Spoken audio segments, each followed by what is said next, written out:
Assalamualaikum warahmatullahi wabarakatuh.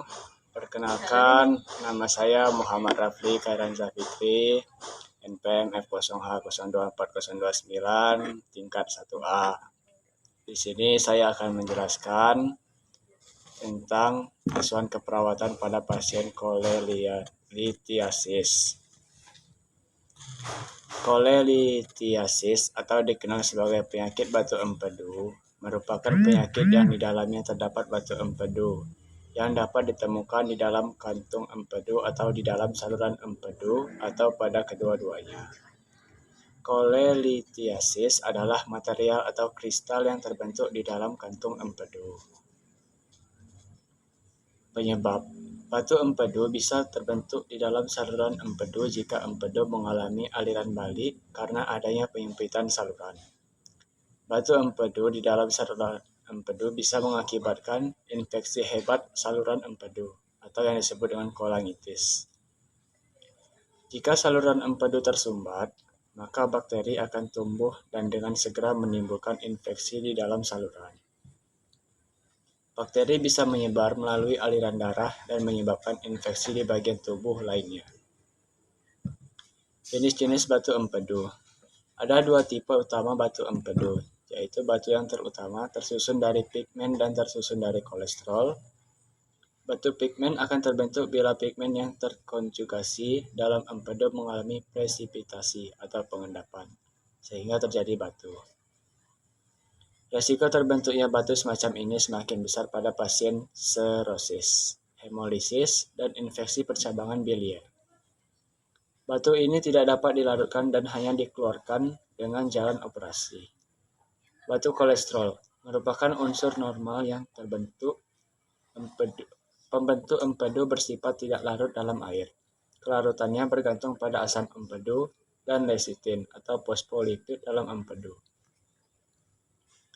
Komplikasi. Beberapa komplikasi yang terjadi di kantung empedu antara lain yang pertama ada kolangitis. Kolangitis adalah peradangan pada saluran empedu yang terjadi karena adanya infeksi yang menyebar akibat obstruksi pada saluran empedu. Yang kedua adalah hidrops. Hidrops merupakan obstruksi kronik dari kantung empedu yang bisa terjadi di ductus cysticus sehingga kantung empedu tidak dapat diisi lagi oleh empedu. Yang ketiga adalah emfyema. Emfyema adalah kantung empedu yang berisi nanah.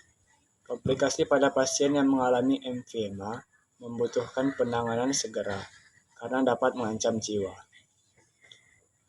Yang keempat adalah kolesistisis, merupakan peradangan pada kantung empedu di mana terdapat obstruksi atau sumbatan pada leher kantung empedu atau saluran kantung empedu yang menyebabkan infeksi dan peradangan pada kantung empedu. Berikut adalah cara-cara pencegahan penyakit cholelithiasis. Pencegahan cholelithiasis dapat dimulai dari masyarakat yang sehat, yang memiliki faktor risiko untuk terkena cholelithiasis. Sebagai upaya untuk mencegah peningkatan kasus cholelithiasis pada masyarakat dengan cara tindakan promotif dan preventif. Tindakan promotif yang dapat dilakukan adalah dengan cara mengajak masyarakat untuk hidup sehat, menjaga pola makan, dan perilaku atau gaya hidup yang sehat. Sedangkan tindakan preventif yang dapat dilakukan adalah dengan meminimalisir faktor risiko penyebab cholelithiasis, seperti menurunkan makanan yang berlemak dan berkolesterol, meningkatkan makan sayur dan buah-buahan, olahraga yang teratur, dan memperbanyak minum air putih. Beberapa pemeriksaan diagnosis pada penyakit cholelithiasis adalah yang pertama adalah pemeriksaan sinar X abdomen. Dapat dilakukan jika terdapat kecurigaan akan penyakit kantung empedu dan untuk menyingkirkan penyebab gejala yang lain. Namun hanya 15-20% batu empedu yang mengalami cukup klasifikasi untuk dapat tampak melalui pemeriksaan sinar X. Yang kedua adalah ultrasonografi. Pemeriksaan USG telah menggantikan pemeriksaan kolesistografi oral karena dapat dilakukan secara cepat dan akurat, dan dapat dilakukan pada penderita disfungsi hati dan ikterus. Pemeriksaan USG dapat mendeteksi kalkuli dalam kantung empedu atau ductus choledochus yang mengalami dilatasi.